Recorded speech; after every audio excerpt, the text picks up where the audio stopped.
Et, dis-moi, jusqu'où un empire peut-il pourrir avant de s'effondrer? Chaque audience du procès de Didi ressemble à un nouvel épisode d'horreur, et le dernier rebondissement fait carrément froid dans le dos. Des images privées où l'on voit l'homme embrasser sa propre mère sur la bouche, tout en recevant une perfusion, viennent d'être diffusées devant le jury. Silence de plomb dans la salle, regard du juge qui se fige. Coïncidence ou ultime pièce du puzzle? Tout est allégué, mais tout s'assemble, morceau après morceau. Rappel express. Combes est jugé pour complot mafieux, trafic d'êtres humains à des fins sexuelles, transport en vue de prostitution et obstruction. S'il tombe, c'est à perpétuité. Et la question qui plane, plus lourde de jour en jour, c'est jusqu'à quel point Janice, Maduc, Combes a-t-elle contribué, couvert, voire participé? On rembobine. Vidéo de 2022. Didi, torse nu, bras branchés à un goutte-à-goutte vitaminé. À ses côtés, sa mère, 85 ans, vernis blanc éclatant. D'un ton détendu, il lâche. Ma maman peut encore poser les paumes au sol, flexibilité totale. Elle m'accompagne même en strip club. C'est ma dog. Stop. Qui décrit sa mère ainsi? Qui emmène sa mère siroter un champagne au fond d'un club de pole dance? Et pourquoi le combo perfusion vernis blanc rappelle-t-il étrangement les témoignages sur les freak-offs où les participants, épuisés, recevaient justement ce genre de traitement? Tout est présumé, rien n'est prouvé, répète l'entourage. Sauf que les recoupements piquent. Cassie Ventura, ex-compagnonne et première plaignante, a juré que Didi exigeait le même vernis blanc pendant certaines mises en scène privées. Juste un détail? Ou la preuve qu'un fil relie maman, ex-fiancée, strip club et salle d'audience? Depuis le début des audiences, Janice campe au premier rang, sac Chanel et Bible miniature serrée dans une main, l'autre levée pour bénir son bébé. Les filles du rappeur, elles, sortent dès que les propos deviennent trop crus. Pas Janice. Impassible. Impénétrable. Amour maternel ou alibi vivant? Parce qu'il y a ces rumeurs. Fête torride organisée chez elle quand Didi n'était qu'ado, contrat planqué à son nom pour siphonner les royalties d'artistes naïfs, documents bancaires l'impliquant dans des montages opaques.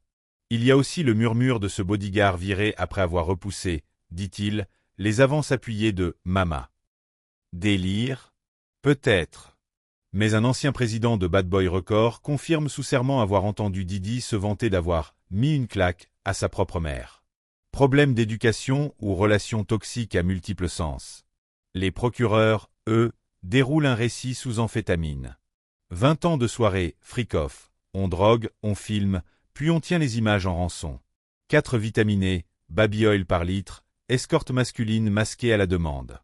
Des appartements loués dans chaque fuseau horaire pour maintenir le harem sous contrôle.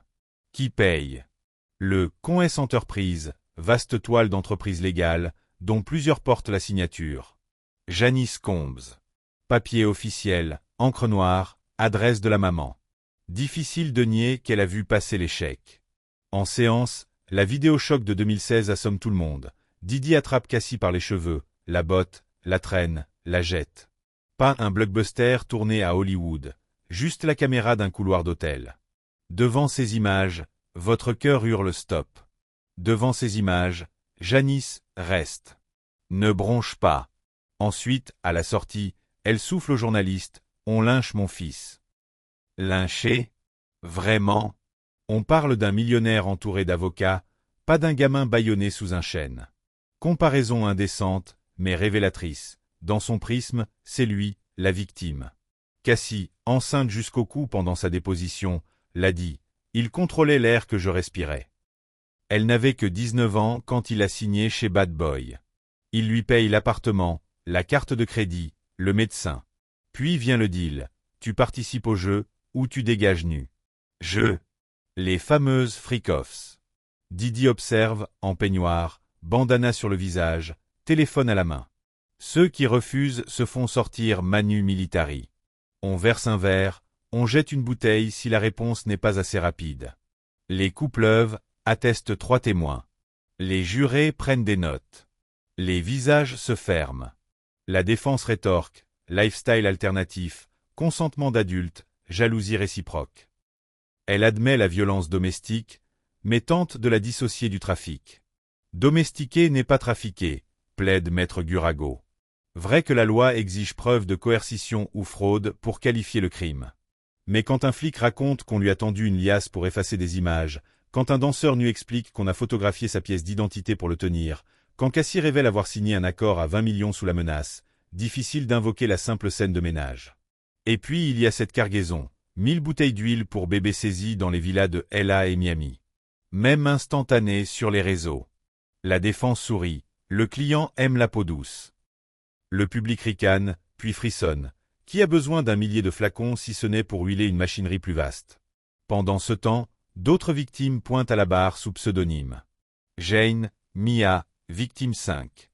Le procureur insiste, modus operandi identique, drogue, isolement, caméra, menace. Le juge hoche la tête, tolère les descriptions crues, mais hésite à diffuser intégralement les vidéos. Premier amendement vs. Dignité humaine. L'équilibre est fragile. Les journalistes saturent les couloirs, notent chaque sueur. Dans ce chaos, Janice continue sa danse. Elle forme un cercle de prière avec les petits-enfants, embrasse Didi sur le front quand on l'emmène menottée, puis rentre dans la Rolls blindée. Sur X, certains la traitent de sainte martyre, d'autres de mère toxique en mode cover-up. Un ancien basketteur balance, aucune mère ignore ce que fait son fils quand elle signe ses chèques. Les commentaires explosent, 100 000 likes en 3 heures. Au-delà des murs du tribunal, l'autre tsunami avance.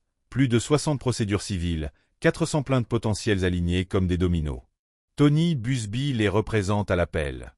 Il parle d'un Harvey Weinstein version East Coast.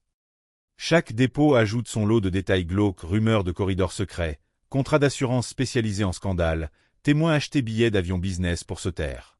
La presse fouille, les agences publicitaires retirent leurs spots, les plateformes digitales raturent lentement le nom de Didi de leur playlist.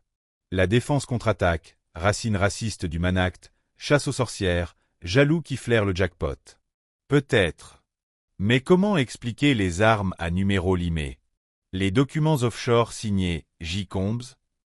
Les enregistrements audio où une voix commande à un assistant de « trouver 2 joueurs de NFL partant pour la soirée ». Tout est allégué, certes. Mais plus personne ne cligne des yeux. Le jury, 8 hommes, 4 femmes. Un acteur masseur, une chercheuse médicale, un prof de sport, un architecte, un employé de l'ONU. Certains ont vu la vidéo de 2016 avant même l'audience. Ils jurent de rester impartiaux. Didi les scrute, griffonne des noms, secoue la tête quand l'un parle trop du documentaire The Downfall of Didi. Il joue sa vie sur leur visage. Et si le verdict tombe coupable? Minimum 15 ans pour la traite, maximum perpète pour le RICO. Et même acquitté, il lui restera le déluge civil. Centaines de millions en jeu, deals commerciaux qui s'évaporent, archives décongelées, collaborations renégociées. Sans oublier les enquêtes fiscales, puisqu'un procureur les fouine déjà dans la compta familiale. Là encore, la signature de Janice se balade sur les relevés. On a connu des chutes spectaculaires, Weinstein, R. Kelly, Epstein, mais celle-ci pourrait pulvériser un PAN entier de la culture hip-hop. Car si Didi, tête de proue, chute pour trafic et raquettes, combien de lieutenants tombent avec? Quels artistes rendront l'avance reçue via un compte fantôme géré par Maduc?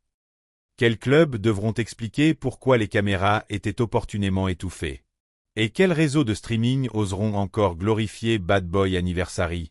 Dans ce brouillard, il reste une vérité brutale. La violence ne disparaît jamais, elle change de pièce. Cassie en est la preuve vivante. Celle qu'on a vue, le ventre rond, détaillé 13 ans d'emprise sans jamais baisser les yeux. Dans un murmure, elle a lancé « Les gens ne sont pas jetables ». Cette phrase, simple, fend la logorrhée judiciaire comme un éclair. Au-delà du fracas médiatique, c'est le cœur de l'histoire, des humains broyés pour nourrir une légende. Alors, jusqu'où ira Janice? Soutien inconditionnel ou pièce maîtresse d'un système vicié? Peut-on aimer son fils et l'affronter? Peut-on protéger la famille tout en protégeant les victimes? Question qui dérange, question sans réponse nette. Mais le procès, lui, suit son cours, implacable. Chaque jour, une nouvelle couche tombe, révélant l'odeur âcre de ce qui mijotait derrière les clips brillants, les Grammys scintillants et les fêtes jusqu'à l'aube.